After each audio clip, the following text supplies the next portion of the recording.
How to upload audio for custom songs in Udio. The first step is just to make sure your account is signed in. So make sure you're signed in.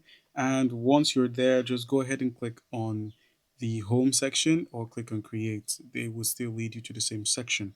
And once you're here, just go ahead and click on upload audio.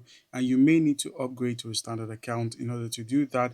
But all you're meant to do is just upload your audio file and then enter the prompt and either ask for the song to be restructured or extend the song if you want your song to be continued, remix it if you want to generate a new version, or style it to create a new song with a similar vibe. Those are all the options that are available, and you could just choose the option that best fits your project. And all of this can be done using a prompt, or once your song has been uploaded, it's going to appear here so that you can see the extend option is there. So you can easily extend the song by, adding some pieces of info, adding your sections, and all that good stuff.